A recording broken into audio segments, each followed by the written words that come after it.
د سپوږمۍ تر کلي.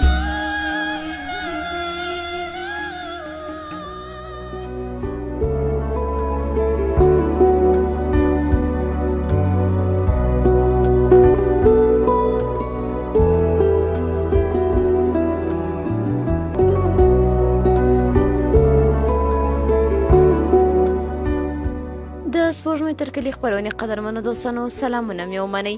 په دې هیله یم چې ټول به روغ جوړ خوشحاله یاست. دوستانو په دې خپرونه کې تاسو سره د جګړې او مینې ناول درېیمه برخه شریکوو. تر پای شیبو راسره اوسئ.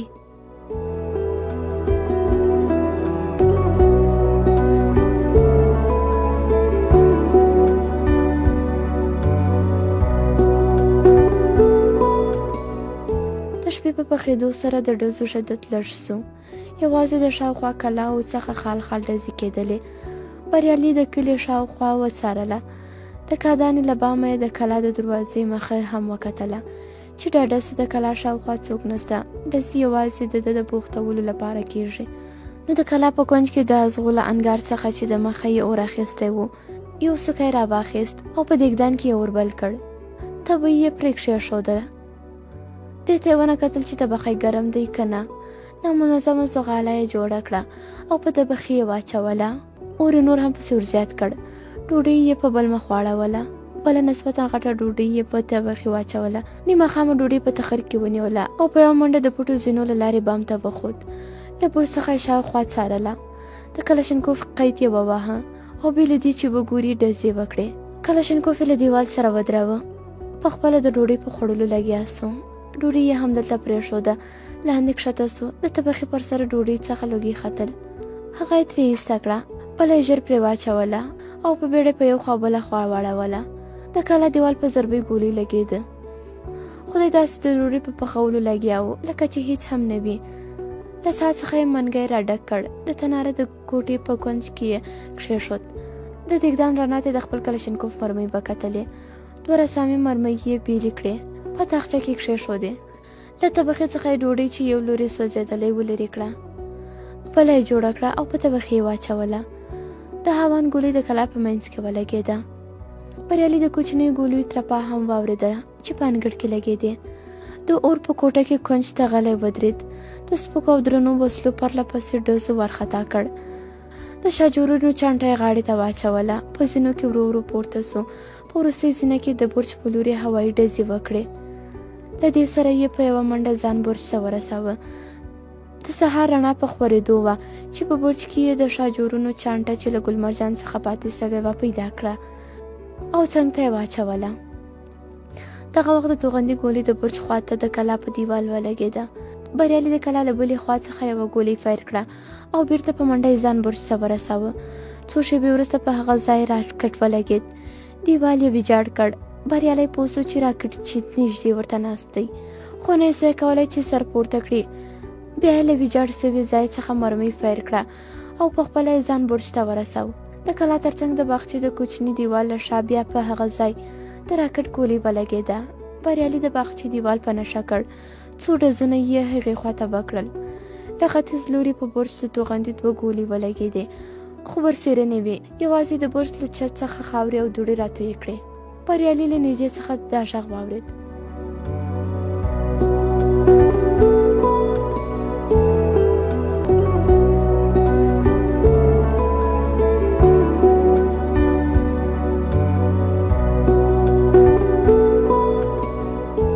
د لیلن زامنو تسلیم سئ. بریالي شاوخوا وکتل. د غږ ځای یې ونه لید. ویې ویل مرمۍ ډېرې لرو. اوس خو تاسې یاست چې ټول پنجاب هم در سره سي نه تسلیمیږو. د بلې خوا ورباندې غږ وسو. روس بادار دې څه ونه کړل. تاسې به څه وکړئ؟ ټول پوځ تباه سو. ته بیا کوم سپی یې؟ بریالي څه ونه ویل. خپل ځای یې بدل کړ. د بلې خوا بیا غږ وسو. تسلیم سئ. هسې ځانونه مه تباه کوئ. له دې سره د ډزو باران جوړ سو. د هاوان یوه ګولۍ د بام پر سر ولګېده. یوه چره د بریالي په کیڼه پښه ولګېده. له پښې یې وینې جاري سوې. په بیړه د اور کوټې ته راکښته سو. پښه یې په یوه زاړه ټوکر چې د تناره له څنګه پروت و وتړله او هلته ځای پر ځای کښېناست. ډزو دوام درلود. بریالي له ځان سره فکر وکړ. تر څو به جنګېږم، له کومې خوا د کوم درک هم نسته. بیا یې سوړ اسویلی له خولې ووت. له ځان سره یې وویل چاره څه ده؟ خپل اولادونه یې وریاد سول. په سترګو یې اوښکې راغلې. د ګولیو په باران کې یې برج ته ځان ورساوه، خو برج د توغندیو ګولیو وران کړی و.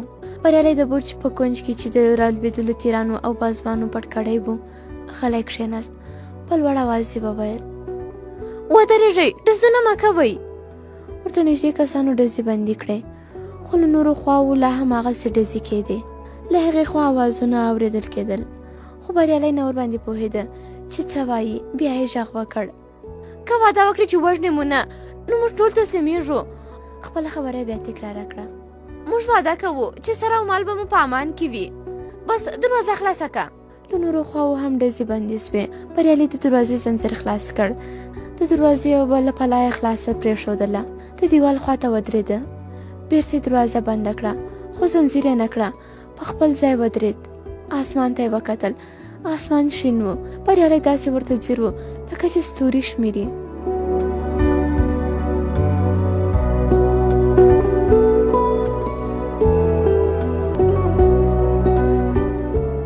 چوپتیا خوره وه. مجاهدینو نورې ډزې ونه کړې. څو شېبې وروسته څو پرله پسې مرمیو د دروازې د سر دیواله دوړې پورته کړې.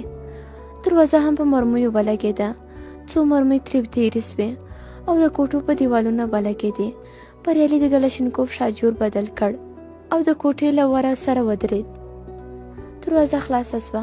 بریالي کلشینکوف خپلې مخې ته واچوه. په دروازه د څو تنو د راننوتلو سره یې خپل دواړه لاسونه د تسلیم په علامه پورته کړل. په دروازه راننوتلو کسانو هر یو کوشش کاوه چې تر نورو د مخه سي، خو د مخه تر دې چې د انګړ منځ ته راورسېږي. بریالي د سترګو په رپ کې کلشینکوف راواخیست. سمدلاسه پرې ضربه وکړه او د چوترې د کوچني دیوال شاته یې ځان واچوه. دوه کسه چې تر نورو د مخه ول ځای پر ځای ودرېدل. نورو په ده ډزې وکړې. د پټېدو ځای یې نه درلود. بېرته د دروازې په لورې منډه واخیسته. یو بل د دروازې خواته ولوېد. د دروازې له څنګه یو په بریالي ډزې وکړې. یوه ګولۍ یې په ښي مټ ولګېده. بریالي د دروازې په لورې پرله پسې ډزې کولې. د دروازې یوه پله هماغسې پرانیستې پاته وه. ملک په هماغو لومړیو کسانو کې و چې د کلا په دروازه کې راننوتی و. د مخه یې لا خپلو ملګرو ته ویلي و چې مخامخ به نه ورځو، ځکه خو د بریالي د ډزونو له د مخه ځان د دروازې خواته خونې ته رسولی و. وروسته څرګنده سوه چې کلابند سوی افسر د دروازې له خوا په ډزو نه بلکې د ده په مرمۍ لګېدلی و. د کلابند سوي افسر په ډزو 3 تنه وژل سوي ول او 4 تنه نور په دروازه کې ټپیان سوي ول. نور له کلا څخه وتلي وو، خو د کلا محاصره یې نه یوازې ساتلې وه بلکې د محاصرې کړۍ یې تر پخوا هم ټینګه کړې وه. له ملک سره په دې کوټه کې وروسته یو بل تن هم یوازې سوی و چې د نه پېژند. ملک د خبرو په پیل کې پوه سو چې نه پېژند کس سړی د بلې سیمې دی چې د تر دې د مخه نه ولیدلی. دوی چوتره تر اور لاندې نیولې وه. له دواړو خواو ډزې کېدې. ملک او ورسره ملګري یې سر نه سوی پورته کولی چې افسر وویني، خو د چوترې اندازه یې لګولې وه او وار په وار یې پرې ډزونه کول. کله چې به له هغې خوا ډزې نه کېدې نو چوتره به یې څارله او بیا به یې ډزې پرې وکړې. دوی هماغسې ډزې کولې چې له هغې خوا د ډزې لوری بدل سو. ډزې یې بندې کړې. ملک د کړکۍ له څنګه ور وکتل. بېرته یې ژر سر ټیټ کړ. دا زوی مړی لکه پیری داسې دی، اوس له کوټې ډزې کوي. غم یې مه کوه، اوس مو کلا ته لاره پیدا کړه، ډېر ژر به مو لومه کې بند سي. او بیا دواړو د کوټې په خوا په ډزو پیل وکړ. په کلا باندې له هرې خوا د سپکو او درنو وسلو ډزو هم دوام درلود.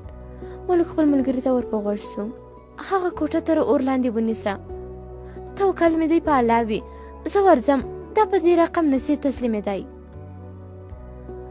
هغه مخالفت وکړ. نه وتلی نسې، کرار کښېنه.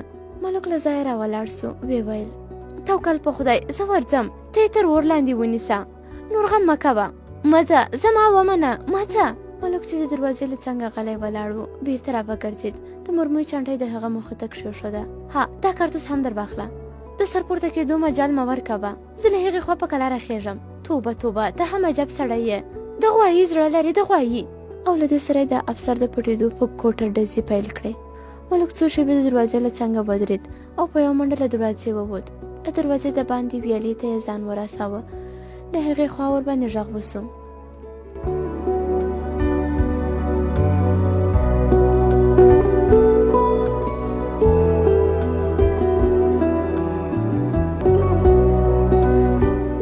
ملوکه ته یې؟ هو زه یم چې ډزې ونه کړې. خدای دې خوار نه کړه، نږدې خو مې غلبېل کړی وای. دا وخت د راوتو دی. ملک یې څنګ ته ورغی. خوشې ډزې مه کوه، هېڅ ګټه نه لري. نو څه وکړو؟ بس په کلا ورخېږو. دا څه وایې؟ ملک وویل ښه وایم، یو کس دی هېڅ هم نسي کولی، هغه نور به هم خبر کړو او یو څو کسه به په کلا وربخېږو. ټولو دا خبره خوښه کړه. نور محمد په قمندان هاشم پسې ولاړ چې له دې خبرې خبر کړي. ملک 2 کسه په زینه پسې ولېږل. وروسته هاشم راغی او په کلا ورختلو اجازه یې ورکړه، خو ویې ویل چې ملک به تر ټولو د مخه وي، ځکه چې د دښمن ځای ورته معلوم دی او که څه پېښ شول هغه ملامتي د ملک ده. ملک وویل هو، خو شرط به دا وي چې ټول به زما په خوله کوي. هاشم مخ بلې خواته واړوه. سمه ده، ورځه. چې ملک روان سو د پسې نارې کړې رښتیا چې مړې نه کړې، په کار مې دی. د اور په کوټه کې بومونو تور لوګي جوړ کړي وو. بریالی په ساړه تناره کې غلی ناست و چې په بام به یې د پښو ترپاری واورېد. د کلشینکوف میل به یې په هغه خوا ونیو او څو ډزې به یې وکړې چې د لاسي بمونو د لوېدلو اواز به غلی سو. د تناره به راووت او له دروازې څخه به یې لاندې ډزې وکړې. بیرته به یې په بیړه ځان تناره ته ورساوه. ښه شېبه به همالته غلی وسو. د خلاصون ټولې لارې پرې بندې وې. خپل مرګ یې په خپلو سترګو لید. د اولادونو څېرې سترګو ته ودرېدې. مور یې وریاده سوه چې د راوتلو په وخت کې اوبه پسې شیندلې وې او ځای په ځای کښېنستې وه. خپل کوچنی زوی سترګو ته ودرېد چې د راتګ څخه د مخه یې په سینه پرېوت او د ده له غېږې څخه هېڅ چاته ان خپلې مور ته هم نه ورته. خو د دې ریشې اغوستې وه، باید وظیفې ته تللی وای. ماشوم یې په ژړا ژړا مور ته ورکړی و. هغه شېبه یې د ماشوم ژړا چې له ده نه جلا کېده په زړه کې دا فکر پیدا کړی و چې تر څو به جګړه کوي، څوک به د څه لپاره وژني. ان د راتګ په وخت کې خو دا فکر هم ورته پیدا سوی و چې د ریشې وباسي او قرار په کور کښېني. خپلو امیرانو ته وایي چې نور نسي کولی چې وجنګېږي، غواړي له خپلو اولادونو سره د مینې ژوند ولري. اخر تر څو به جنګېږي. هغه شېبه یې خپله تفنګچره ایستلې وه. په کرکه یې ورته کتل. له ځان سره یې ویلي و څو چې دا بدمرغه وسله را سره وي د خوشحالي مخ به ونه وینم. وسله چې د چا تر څنګ وي یا به بل وژني او یا به بل څوک دی وژني. بیا د بېوسۍ اسویلی تر خولې وتلی و. ویې ویل رښتیا چې وسله د شیشکي وینه ده. هغه ورځ یې له وسلې څخه کرکه سوې وه. بد یې ورته وکتل. زړه یې و چې ایسته یې وغورځوي او ځان ترې خلاص کړي، خو سترګې یې پټې کړې وې او تفنګچه یې بیرته څنګ ته واچوله.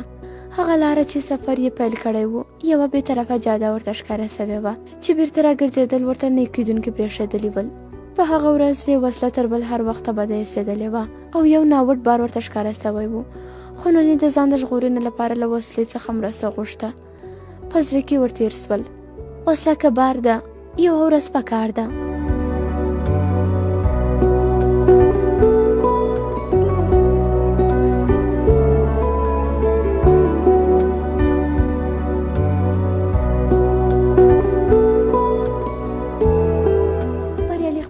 لاس د مټ په زخم کښېښود.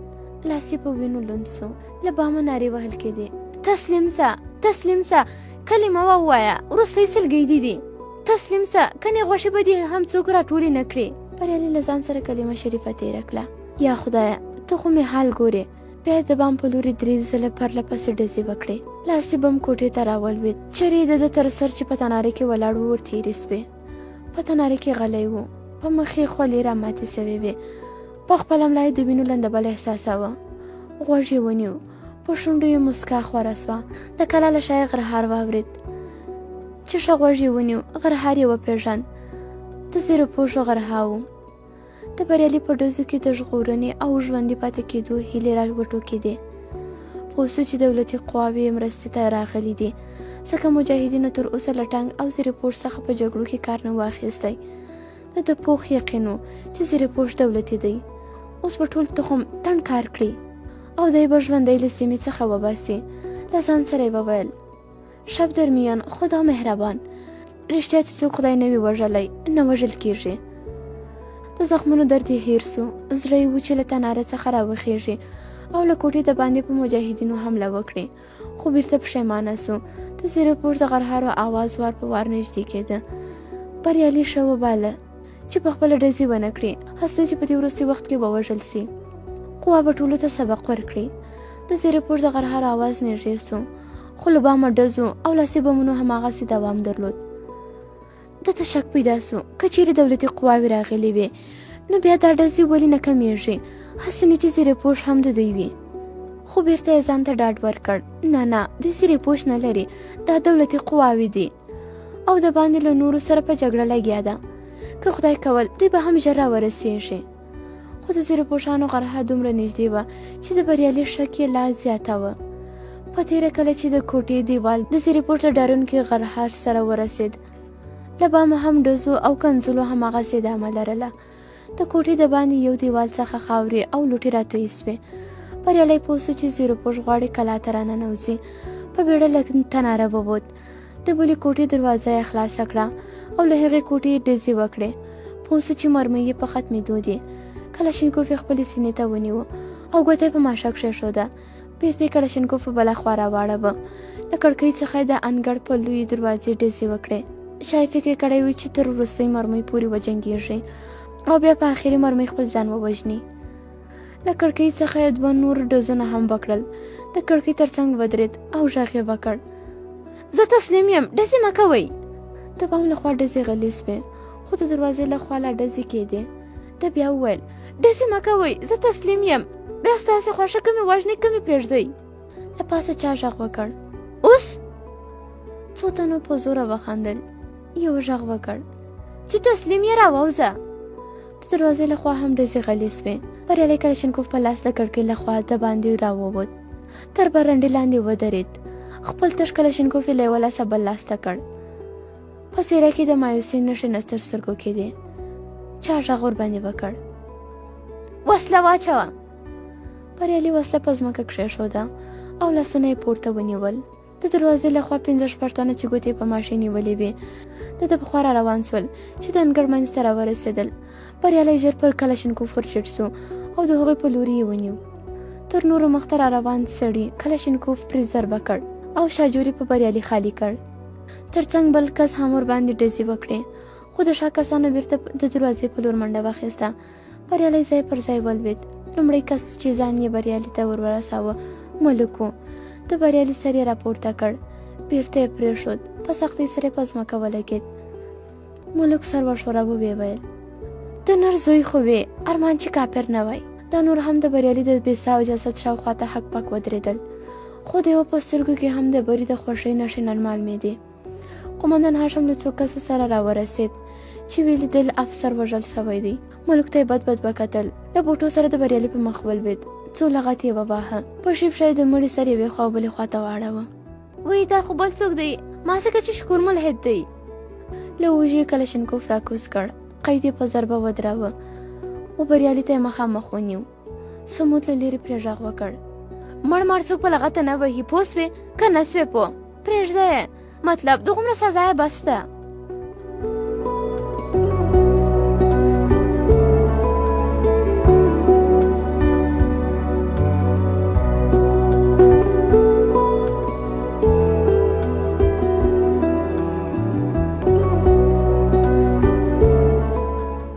جګړه کې د قومندان هاشم د ګروپ سره یو ځای نورو ګروپونو هم برخه لرله، خو په ټولو کې د غفار ګروپ د دولتي کتار موټر هم بیولي وو او وسلې هم ډېرې څخه وړې وې.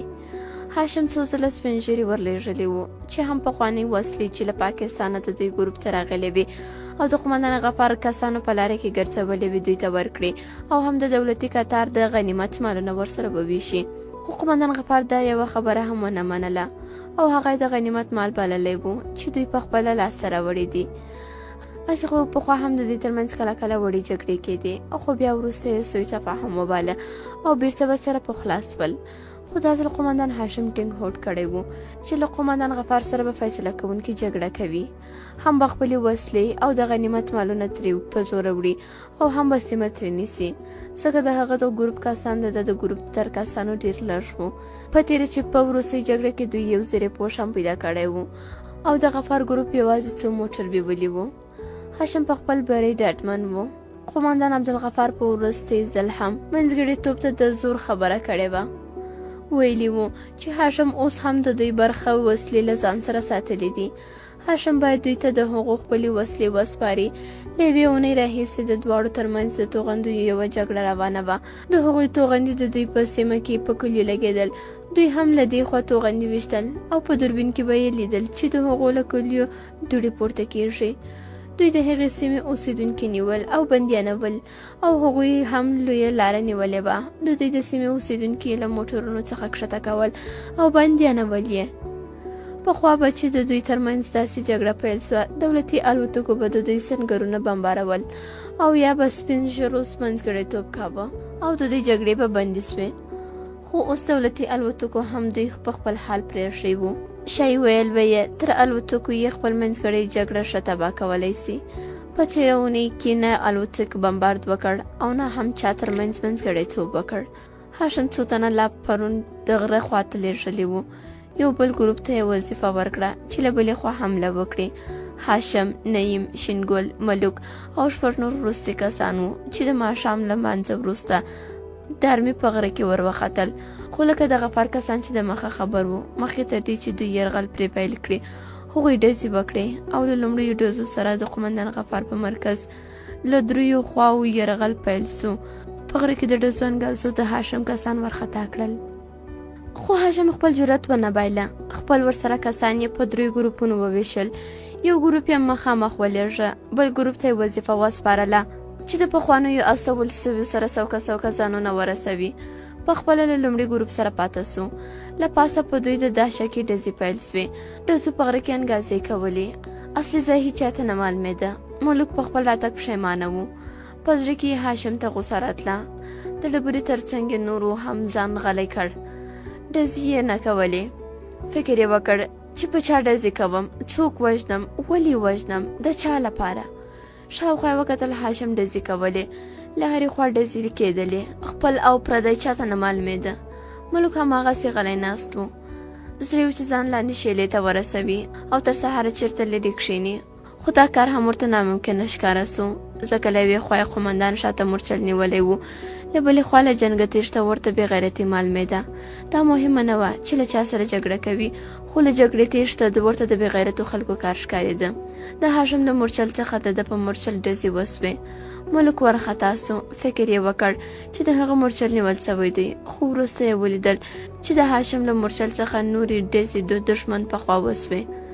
له ځان سره یې وویل شاید دا ډزې د قومندان ډزې وي او ماته غوسه وي چې ولې ډزې نه کوم. زړه نازړه یې څو هوایي ډزونه وکړل، خو ژر متوجه سو چې مخالفین ورته نږدې سوي دي. ډزې د څنګ له خوا پرې وسوې. د هاشم له خوا راویستل سوی لاسي بم ملوک نور هم ورخطا کړ. بې وارې چیغې کړې، څه کوئ زه؟ خو د قومندان هاشم له خوا راویستل سوي دوهم لاسي بم په درز کې یې غږ ورک سو. اوس نو له هر چا څخه د ډزو لوری ورک سوی و. له هرې خوا چیغې نارې اورېدل کېدې، مه یې پرېږدئ چې یو هم درنه روغ لاړ نه سي، له دا بلې خوا پرې راتاوسئ. پرله پسې ډزو یرغل کوونکي سخت ورخطا کړي ول. له قومندان هاشم څخه هم د خپلو کسانو درک ورک و. یوازې ایت محمد ورسره پاته و او هغه هم داسې ورخطا و چې د ده د خبرو ځواب یې هم نسوی ورکولی. هاشم په کیڼ لاس سرسري ټپي سوی و. په کوپه ملا یې ځان شیلې ته ورساوه. نور یې ډزې نه کولې او دواړه په بیړه د شمال په خوا روان و. شیله که څه هم د قومندان غفار تر مرکز لاندې وه، خو له ګولیو څخه مسؤونه وه. کله کله به یوه نیمه ګولۍ د شیلې د بل لوري په څنډه په ډبرو ولګېده او د دواړو به ژر سرونه ټیټ کړل. کله کله خو به ځای پر ځای څملاستل چې ډزې یو څه کمې سوې، بیا به یې په منډو پیل وکړ. اوس نو د سهار رڼایي په خورېدو وه. هاشم پوه سو چې وسلوالو کسانو یې خبر نه ده منلې، ځکه هغه ډله یې د شمال په لورې لېږدولې وه. ټول په شیله کې وو، یو هم له شیلې پورته نه وو تللي. دا ځای د قومندان غفار له مرکز څخه لرې و. د پخوانیو لېږدول سویو دوو ډلو کسان ټول روغ رمټ وو. یوازې نصرالدین او انور برسېرنټ زخمیان سوي ول. خو له قومندان هاشم سره یو ځای په تللو کسانو کې 8 کسه ورک ول او 3 کسه سخت ټپیان ول. له ورک سویو څخه یو غرمه مهال د قومندان هاشم مرکز ته راورسېد.